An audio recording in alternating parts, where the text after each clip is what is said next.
Pagkatapos ng mga bagay na ito, ay dumating ang salita ng Panginoon kay Abram sa pangitain na nagsasabi, "Huwag kang matakot, Abram. Ako ang iyong kalasag at ang iyong gantimpala na lubhang dakila." At sinabi ni Abram, "O Panginoong Diyos, anong ibibigay mo sa akin kung ako'y nabubuhay na walang anak at ang mag-aari ng aking bahay ay itong taga-Damaskong si Eliezer?" At sinabi ni Abram, "Narito, hindi mo ako binigyan ng anak at narito't isang ipinanganak sa aking bahay, ang siyang tagapagmana ko." At narito, ang salita ng Panginoon ay dumating sa kaniya na nagsabi, "Hindi ang taong ito ang magiging tagapagmana mo, kundi lalabas sa iyong sariling katawan ang magiging tagapagmana mo." At siya'y inilabas at sinabi, "Tumingala ka ngayon sa langit at iyong bilangin ang mga bituin kung mabibilang mo." At sa kaniya'y sinabi, "Magiging ganyan ang iyong binhi."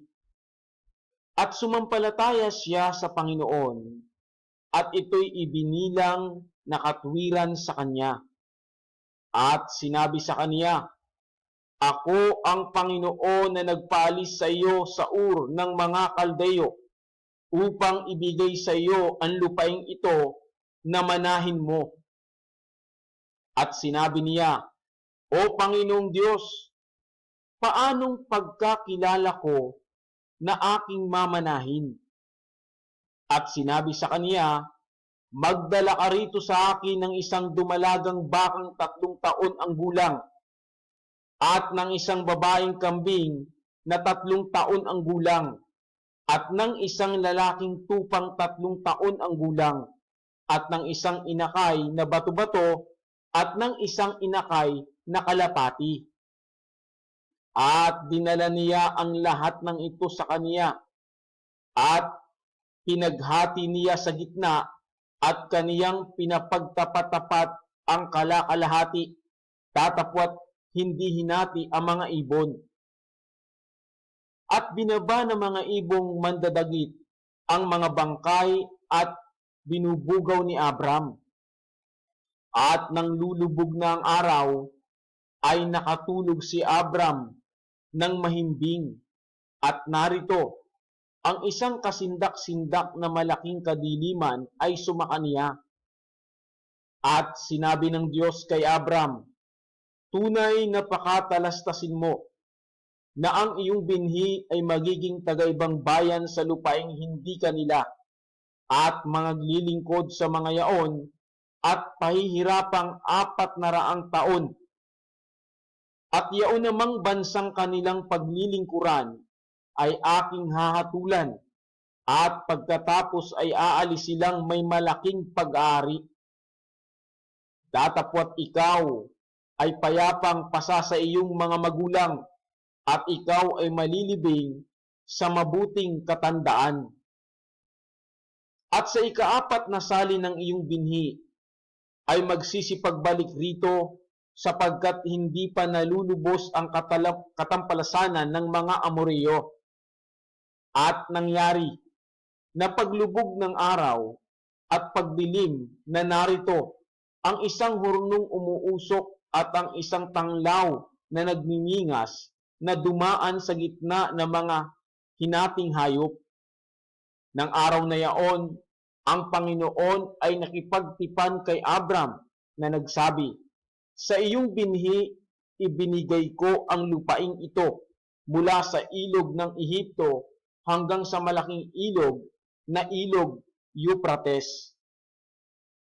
Ang mga Sineo at ang mga Siniseo at ang mga Sidmoneo at ang mga Heteo at ang mga Pereseo at ang mga Repaim at ang mga Amoreo at ang mga Kananeo at ang mga Gergeseo at ang mga Hebuseo."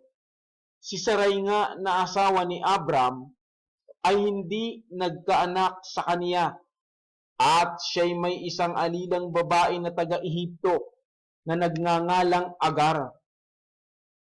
At sinabi ni Sarai kay Abram, narito, ngayon, ako'y hinadlangan ng Panginoon na ako'y magkaanak. Ipinamamani ko sa iyong sumiping ka sa aking alilang babae, marahil ay magkakaanak ako sa pamamagitan niya. At dininig ni Abram ang sabi ni Sarai. At kinuha ni Sarai na asawa ni Abram si Agar, na taga-Ehipto, na kaniyang alila, pagkaraan ng 10 taon, na makatahan si Abram sa lupain ng Kanaan, at ibinigay kay Abram na kaniyang asawa upang maging asawa niya. At siya'y sumiping kay Agar, at naglihi, at nang makita niyang siya'y naglihi, ay niwalang halaga niya ang kaniyang Panginoong babae sa kaniyang paningin. At sinabi ni Sarai kay Abram, ang aking pagkaapi ay sumaiyo. Idinulot ko ang aking alila sa iyong sinapupunan, at nang makita niyang siya'y naglihi, ay niwalan akong kabuluhan sa kaniyang paningin. Ang Panginoon ang humatol sa akin at sa iyo. Datapwat sinabi ni Abram kay Sarai, narito, ang iyong alila ay nasa iyong kamay. Gawin mo sa kaniya ang iyong minamagaling sa iyong paningin. At dinuwahagi siya ni Sarai, at si Agar ay tumakas mula sa kaniyang harap. At nasumpungan siya ng anghel ng Panginoon sa tabi ng isang bukal ng tubig sa ilang, sa bukal na nasa daang patungo sa sur. At sinabi, Agar, alila ni Sarai, saan ka nang galing at saan ka paruroon? At kaniyang sinabi, ako'y tumatakas mula sa harap ni Sarai na aking Panginoon. At sinabi sa kaniya ng anghel ng Panginoon, magbalik ka sa iyong Panginoon at pahinuhod ka sa kaniyang mga kamay. At sinabi sa kaniya ng anghel ng Panginoon, pararamihin kong mainam ang iyong binhi, na hindi mabibilang dahil sa karamihan. At sinabi sa kaniya ng anghel ng Panginoon, narito't ikaw ay nagdadalang tao at ikaw ay manganganak ng isang lalaki. At ang itatawag mo sa kaniyang ngalan ay Ismael, sapagkat dininig ng Panginoon ang iyong kadalamhatian. At siya'y magiging parang asnong bundok sa gitna ng mga tao. Ang kaniyang kamay ay magiging laban sa lahat, at ang kamay ng lahat ay laban sa kaniya, at siya'y tatahan sa harap ng lahat niyang mga kapatid. At kaniyang tinawagan ang ngalan ng Panginoon na nagsalita sa kaniya, ikaw ay Diyos na nakakakita, sapagkat sinabi niya, namasdan ko rin ba rito ang likuran niyaong nakakakita sa akin? Kaya't nginalanan ang balong yaon, balon ng nabubuhay na nakakakita sa akin. Narito't ito'y nasa pagitan ng Kades at Bered.